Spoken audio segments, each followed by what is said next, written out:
When I first started watching anime in 6th grade, I was confused by one thing that seemed to show up in everything I watched: baths. Not the demons and ogres that haunted Inuyasha. Not the possibility of metal arms like in Fullmetal Alchemist. Not sailor uniforms and strangely adorable hairstyles of Sailor Moon. Baths. Why did so many anime characters take baths, I wanted to know.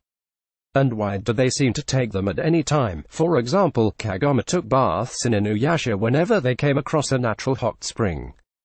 This made sense to me, because she would obviously want to keep clean since she was traveling. But then other characters in other shows who were not traveling all over would Japan jump right on in whenever they'd come across a random hot spring. I remember being shocked that Toru and company from Fruits Basket would go to a resort overnight purely for a bath. Why would anyone go anywhere just to take a bath? Shinji from Evangelion also takes baths, but at weird times. I mean, he's basically trying to save the world, right? Why take time to bathe?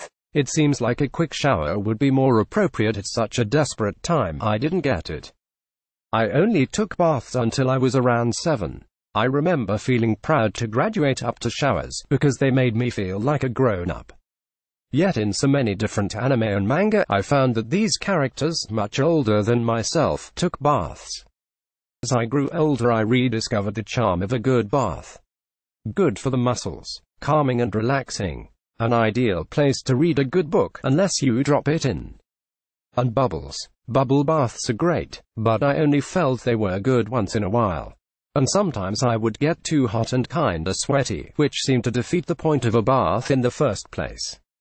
I still didn't get why anime characters took baths every night, and when I learned that bathing was a big deal in Japan, I was intrigued.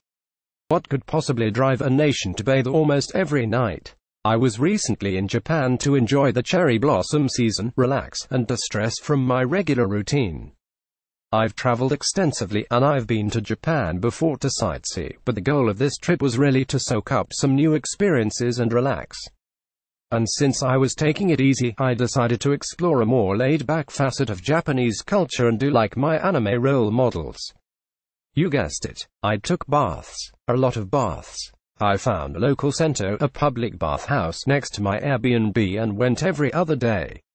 I also made a special trip with my friends to a gorgeous outdoor onsen in Hakone, and, on my last evening Japan, sequestered in the tiny hotel bathtub with a can of beer, I felt a certain sadness. I had come to look forward to these nightly baths as a time to scrub away the grime of the day and to reflect on all the amazing things I'd experienced. I definitely miss such times back in the States, where daily baths weren't possible, and why not? My bath is connected to my shower. It's kind of gross, even though I clean regularly. It's shallow, and hard to get into and out of without splashing water everywhere. Because it's so shallow, only half my body can really get fully submerged at any one time. It's just not an incredibly pleasant experience. Compare that to Japanese bath culture. They go for depth of tub over length.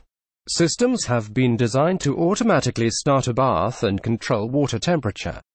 Bathrooms are designed around the tub and accompanying shower, so the space is maximized and built in appropriate materials.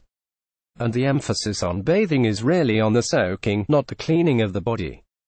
That's what the accompanying shower on the side is for. If you aren't familiar, Japanese bath culture dictates that the bather be completely clean before entering the bath.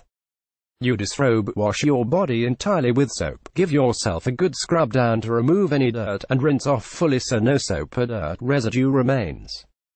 You remove makeup, wash your hair, and bind it up and off the face so nothing trails in the water. Then, and only then, do you soak. The rules don't stop there. If in a public bath, you don't wear any clothing into the bath itself, no towels, nothing. You don't bring in books, or handheld devices. You get into the bath, and you sit there. What a concept. Sitting in a bath. But actually, I found the act of cleaning myself almost a ritual affair. It felt good to physically remove the dust of the day. It made me feel like I was getting a clean start. And then going to soak in the tub, without the aid of a book or my phone, was novel. I had nothing to do except to chat quietly with my friends and reflect on my adventures and plans for the next day. As I soaked, I could feel the peacefulness sinking into me. I reflected on a missed train and considered what I could do better next time we went out. I added some final mental details to a recipe I was testing out. As I shifted into the colder baths in the public center, I actually felt myself descend into a more meditative state as the cold water shocked my warmed skin. I always left the bath a better version of myself. And finally I understood why some of my favorite anime characters would take time for a bath, even at the seemingly inappropriate or inopportune times. Baths are a time for thinking, a time for reflection, a time to wipe the slate clean and start over. They're a place to let your mind wander and embrace new ideas, turn over old concepts, and refresh your perspective of the world. Having a set time and place each day to think about myself, my choices, and my plans improved my mindfulness.